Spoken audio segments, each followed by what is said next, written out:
Hello students, welcome back to my YouTube channel competition exam and general studies. तो आज पादप वृद्धि एवं परिवर्धन यानी कि प्लांट ग्रोथ एंड डेवलपमेंट से कई तरीके की हम अवस्थाएं देखेंगे। कोशिका निर्माण प्रावस्था, कोशिका दीर्घीकरण प्रावस्था, परिपक्वन प्रावस्था, जो अपने 12th क्लास में भी मेरे शायद से पढ़ा होगा एंड हमने भी पढ़ा था इसको, तो हमारे लिए आसानी हुई थी बीएससी नर्सिंग के कंपटीशन एग्ज़ाम में। तो चलिए इसका क्वेश्चन शुरू करते हैं। 41वां क्वेश्चन है, निम्नलिखित में से वह कौन सा रसायन है जो जिब्रेलिन के एक विरोधी रूप में कार्य करता है। तो ए गन्ने में शर्करा उत्पादन को बढ़ाने के लिए निम्नलिखित में से किसका छिड़काव किया जाता है। तो जिब्रेलिन।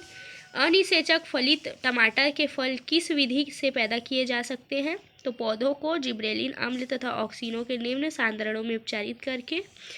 GA3 प्रेरित करता है। तो अल्प प्रकाश अवधि की दशाओं में दीर्घ प्रकाश अवधि वाले पौधों में पुष्पन। भंडारित आलू के अंकुरण को किसके उपचार द्वारा रोका जा सकता है। तो मैलिक हाइड्राजाइड और नेफ्थलीन एसिटिक अम्ल के द्वारा। निम्नलिखित में से फलों की कृत्रिम रूप से पकाने का काम आता है। तो इथाइलिन।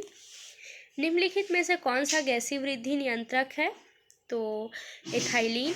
किस वैज्ञानिक ने एथिलीन पादप हार्मोन की जानकारी सबसे पहले दी थी। तो क्रॉकर एवं सांथी ने।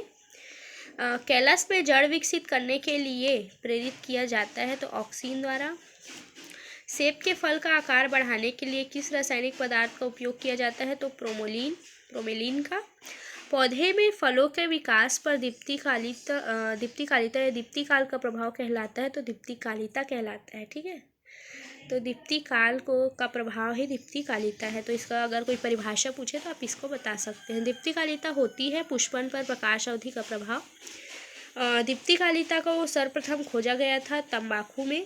निम्नलिखित में से कौन सा प्रतिदीप्तिकालिता पौधा है या प्रतिदीप्तकालिता पौधा है। तो गेहूं तथा मूली।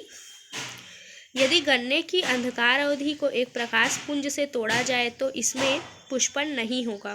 फाइटोक्रोम क्या कहता है। तो 660 माइक्रोमीटर तरंगदैर्घ्य के लाल प्रकाश का अवशोषण विषम पर्णता का उदाहरण है। ये सभी कपास, धनिया, लार्कस्पर्स।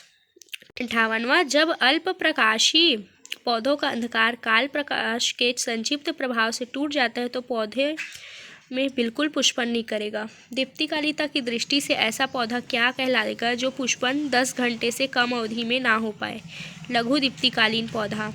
निम्नलिखित में से कौन दीप्तिकालिता द्वारा प्रभावित होता है। तो कुछ पौधों में पुष्पन। तो अब तक के लिए इतना ही, ये चैप्टर ख़त्म हो गया है और कुछ वीडियोस ऐसी आएंगी जो विगत वर्षों से पूछी गई है।